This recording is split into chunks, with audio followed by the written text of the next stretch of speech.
नमस्कार, मी विनोद हुच्चाप्पा थोरे, प्रभारी मुख्याध्यापक माध्यमिक आश्रम प्रशाला वैराग तालुका बार्शी जिल्हा सोलापूर, खानदेश कन्या स्वर्गीय स्मिता पाटील शैक्षणिक सेवा सोसायटी शिरपूर जिल्हा धुळे या संस्थेअंतर्गत कार्यरत आहे. सदर संस्थेनं मला बेकायदेशीर कर्मचारी सागर गोकुळ गुजर व त्याचप्रमाणे मनोहर किसन पाटील या स्वयंपाकी कर्मचाऱ्यांचे वेतन अदा करण्यासंदर्भात निर्देश दिले होते. परंतु सदर कर्मचाऱ्यांची बेकायदेशीर नेमणूक आहे आणि त्याचप्रमाणे त्यांचा कालावधी हा 2 वर्षाचा 2024 साली संपलेला आहे.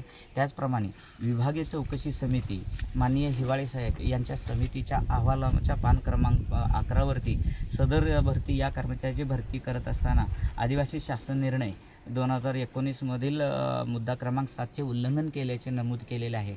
त्यामुळे त्या गैरकर्मचाऱ्याचे वेतन अदा करण्यास संस्थेने माझ्यावर दबाव टाकला, परंतु मी तो दबाव झुगारला आणि वेतन अदा केलेले नाही. कारण तशा प्रकारे कालावधी मान्यता संपल्यानंतर वेतन अदा करणं हे आर्थिक अपराधपर व गुन्हा ठरत असल्याचं लेखी दिलं होतं. त्यामुळे मी केलं नव्हतं. म्हणून संस्थेनं मला की तात्काळ या कर्मचाऱ्यांचं वेतन अदा केलं नाही म्हणून सेवेतून कमी करण्याची माझ्यावर कारवाई केली होती. याबाबत मी माननीय आयुक्त कार्यालय नाशिक या ठिकाणी अपील दाखल केले असता माननीय आयुक्त महोदय नाशिक यांनी सदर संस्थेच्या आरोप आणि कारवाई ही चुकीची एकतर्फी असल्याचे नमूद करून तात्काळ मला 8 दिवसाच्या आत रुजू करून घेण्याचे निर्देश दिले. 8 दिवसात रुजू करून न घेतल्यास संस्थेवर प्रशासकीय कारवाई करण्याचे निर्देशसुद्धा पत्रामध्ये नोटिशीमध्ये दिलेले आहे.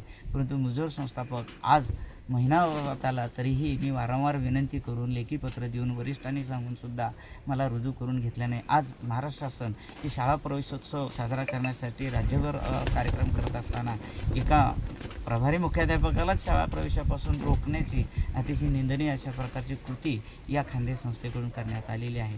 तरी माझी शासनाला व संस्थेलाही विनंती आहे की माझ्यावरील अन्याय दूर करून मला तात्काळ रुजू करून घेण्याची विनंती आहे.